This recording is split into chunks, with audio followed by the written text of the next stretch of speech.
Islamic Center kebakaran hari ini Rabu 19 Oktober 2022 waktu asar.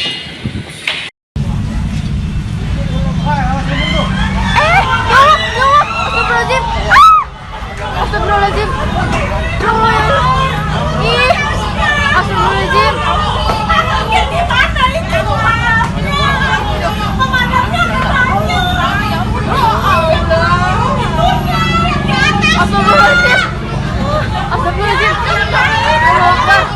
Allah Akbar. Astagfirullahaladzim, merinding gua.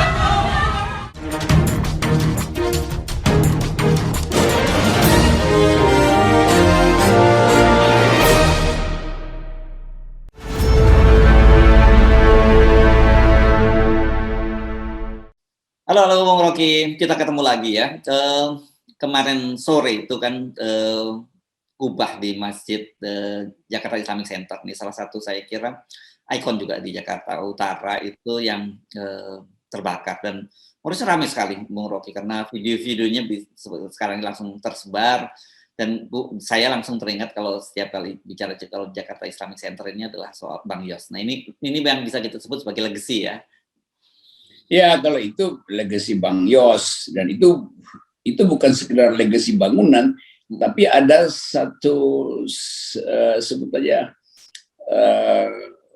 pesan peradaban di situ tuh. Ya. Karena dulu kita tahu itu tempat maksiat, disebut maksiat ya. Oleh agama tentu disebut maksiat, tapi bagi Bang Ali merasa bahwa itu justru upaya untuk pengendalian sosial dan punya pemasukan buat DKI Jakarta tuh. Ya. Tetapi Bang Yos yang mengubah itu, kemudian dia jadi tempat ibadah, jadi dari tempat pelacuran ke Keramat Tungga itu jadi tempat ibadah. Tapi tentu pasti ada kecelakaan atau hal-hal yang tidak teliti dari mereka. Karena saya baca itu upaya untuk merenovasi, tapi ternyata salah memakai alat. Nah, seringkali salah memakai alat itu disebabkan karena prosedur nggak diikuti dengan benar kan. Dan ini penting disampaikan ya, sejauh ini kalau dari penjelasan polisi dan sebagainya itu kecelakaan karena kecelakaan kerja gitu. Tapi kalau Anda baca komentar ini itu kan muncul spekulasi macam-macam. Ini pengalian isu dan sebagainya gitu, dihubung-hubungkan gubernur berapa hari kok sudah terbakar. Ini jadi macam-macam nih. Saya kira itu penting juga kita mesti kira proporsional membicarakan soal ini. Ini publik kita itu selalu sigap dengan tafsir alternatif kan. Karena itu justru yang dianggap sensasional, karena bisa mendua itu artinya Anies pergi lalu Kubah jatuh itu. Heru baru datang udah terjadi kekacauan. Jadi apapun orang akan hubungkan dengan peristiwa atau sinyal politik kan. Padahal sebetulnya itu soal teknis aja tuh. Jadi kita tentu ingin politik Indonesia itu ditumbuhkan dengan analisis rasional. Tapi kadangkala petinggi-petinggi kita yang memang bermain metafisika atau bermain perdukunan tuh dalam upaya untuk menilai kepemimpinan dia tuh. Tapi itu udah jadi semacam antropologi bangsa ini tuh.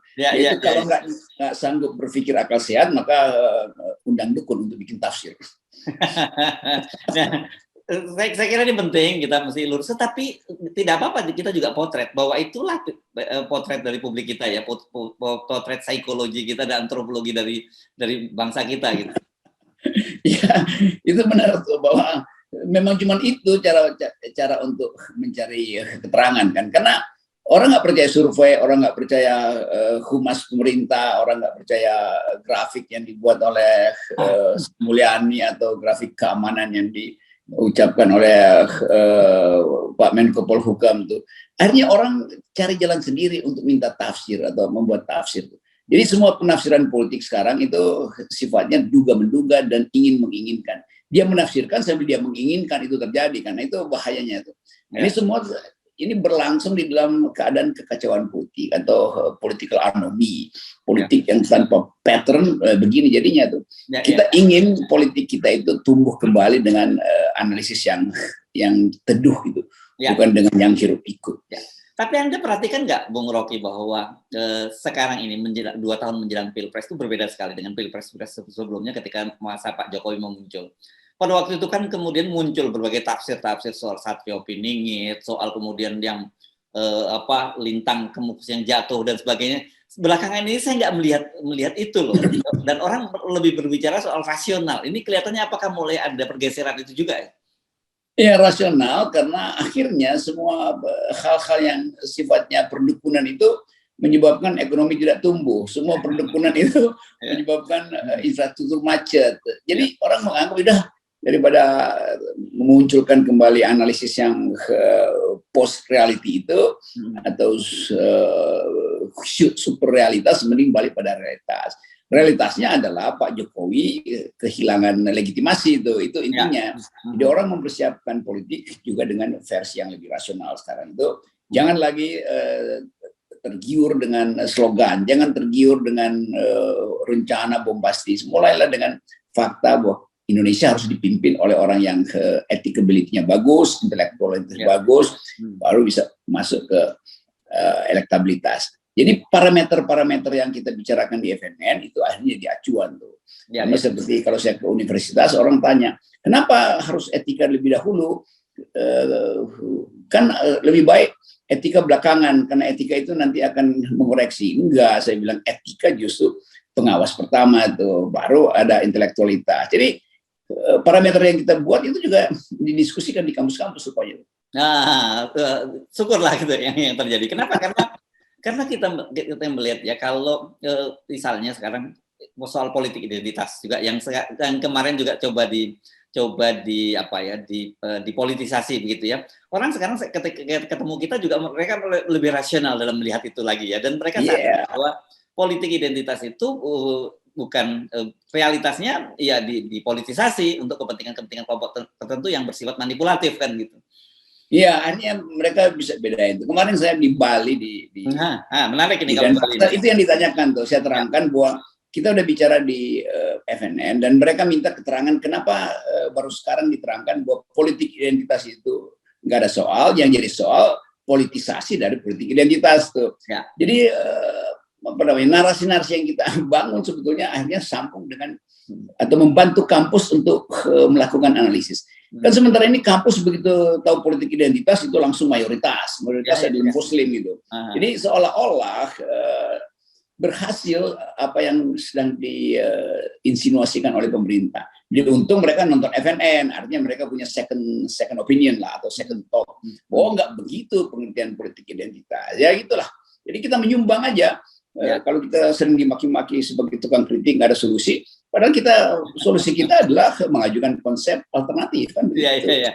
Dan sebetulnya orang banyak berterima kasih juga dengan ada media-media sekarang, era media seperti sekarang ini tidak lagi seperti dulu ya, hanya media-media mainstream saja yang mendominasi percakapan publik. Karena baru saja kemarin malam tuh ribut-ribut ada pengacara Kamarudin Simanjuntak dan juga Pak Susno Duaji gitu yang tiba-tiba begitu udah diundang oleh TV One, mereka dicekal, dibatalkan bahwa mereka nggak boleh tampil gitu. Tapi siapa yang jelas nggak boleh tampil? Ya sebenarnya kita bisa duga. Saya tanya pada Pak Susno Duaji, apa sih yang mau dibicarakan?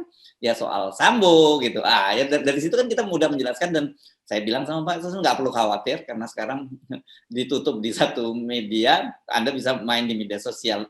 Nah tapi kenapa masih terus berlangsung juga ya pola-pola semacam ini?